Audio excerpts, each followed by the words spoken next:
Hello guys, today we gonna replant geranium. Ito yung plant ko inside the house for the whole winter. Ayan. So this is my plant geranium. So kukuha tayo guys ng itatanim natin ngayon.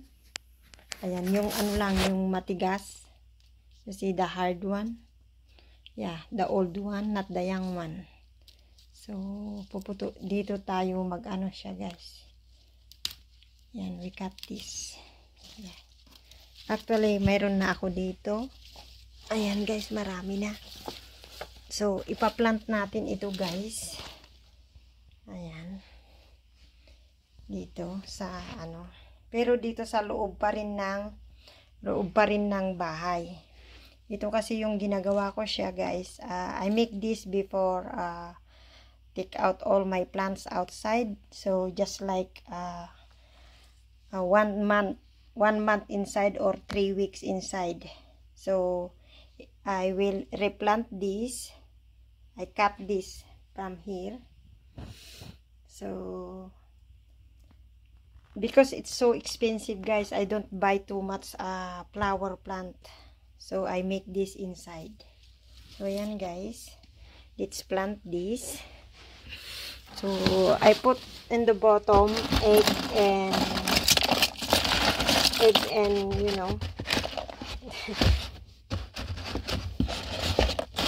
recycle guys, recycle. Ayan. Ayan.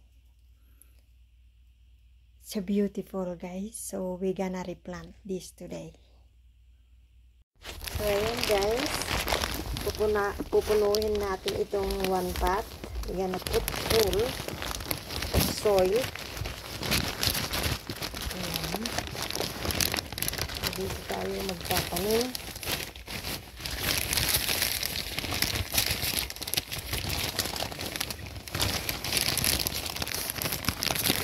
Ang ganda ng soil na binili ko. Top soil guys, top soil. So ito na siya guys. You can see it's very fertilized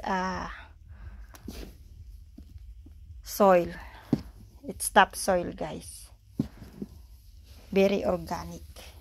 So now ito siya, ipaplant natin siya guys. Ayan, madali lang guys. Ayan, huwag masyadong ayan.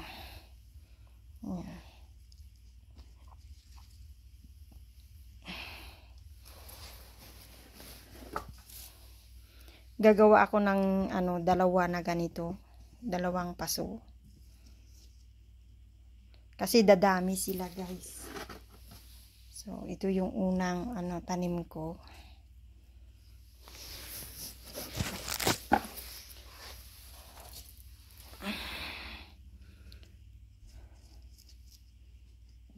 Ayan. So, ganyan ang gagawin natin guys. Ginamit ko lang yung isang kamay ko. Ayan, as you can see. Kaya medyo malalim pa yung lupa kasi pag na siyan, lumago na, dadagdagan ko ng lupa. So, dito ko sa loob ng bahay. Sa loob ng bahay. Hindi ko muna siya ilalabas. Kasi sa labas, medyo malamig pa. So, dito ko siya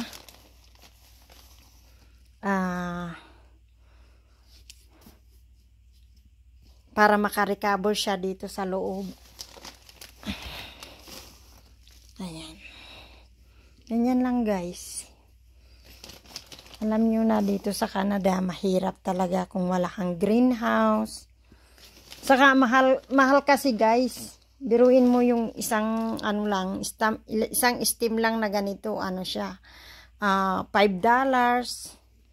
Or yung malaking pot na $60 or $75. Ito siya, abot na ito ng $75 kung bilhin mo. Kasi malaking pot siya eh. Tapos yung soil, kasama na yung soil, kasama na yung flowers. So mahal siya. So ganito guys ang ginagawa ko. Ayan. O, diba?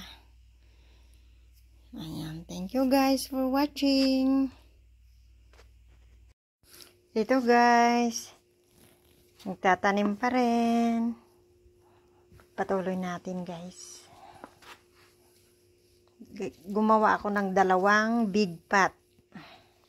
Ganito yung ginagawa ko guys.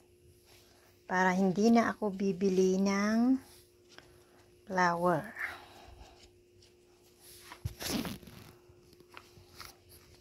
Tanim-tanim tayo. Ay, nasira na. Hindi pwede yun, nasira.